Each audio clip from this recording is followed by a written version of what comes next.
North Korea has expressed its commitment to complete denuclearization for the Korean Peninsula and is not seeking conditions, South Korean President Moon Jae-in said on Thursday, as the United States vowed to maintain maximum pressure on Pyongyang. Moon said big-picture agreements about denuclearization, establishing a peace regime and normalization of relations between the two Koreas and the United States should not be difficult to reach through summits between the North and South, and between the North and the United States. Read more. Donald Trump says he'll bail on North Korea meeting if talks not fruitful. I don't think denuclearization has different meanings for South and North Korea. The North is expressing a will for a complete denuclearization. Moon said during a lunch with chief executives of Korean media companies, they have not attached any conditions that the U.S. cannot accept, such as the withdrawal of American troops from South Korea. All they are talking about is the end of hostile policies against North Korea, followed by a guarantee of security. North Korea has defended its nuclear and missile programs, which it pursues in defiance of UN Security Council resolutions, as a necessary deterrent against perceived U.S. hostility. The United States stations 28,500 troops in South Korea, a legacy of the 1950-53 Korean War. Watch. Trump promises tough stand on North Korea ahead of expected meeting with Kim Jong-Un. North Korea has said over the years that it could consider giving up its nuclear arsenal if the United States removed its troops from South Korea and withdrew its so-called nuclear umbrella of deterrence from South Korea and Japan.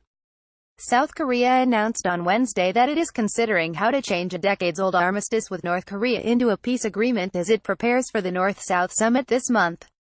Reclusive North Korea and the rich, democratic South are technically still at war because the 1950-53 conflict ended in a truce, not a peace treaty. Read more. Donald Trump says good relationship formed in meeting between Mike Pompeo, Kim Jong-Un. Moon said he saw the possibility of a peace agreement, or even international aid for the North's economy, if it denuclearizes.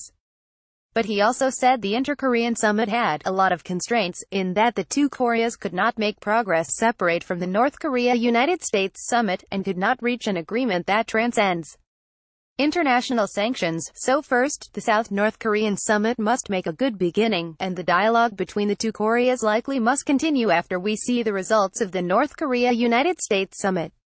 Moon said. U.S. CIA Director Mike Pompeo visited North Korea last week and met leader Kim Jong-Un, with whom he formed good relationship. U.S. President Donald Trump said on Wednesday, ahead of a summit planned for May or June.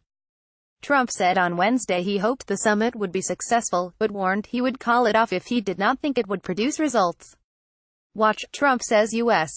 in meters and direct talks with North Korea ahead of summit with Kim Jong-un. Trump told the joint news conference with Japanese Prime Minister Shinzo Abe that his campaign of maximum pressure on North Korea would continue until Pyongyang gave up its nuclear weapons. The United States remains committed to complete, verifiable and irreversible denuclearization of North Korea, U.S.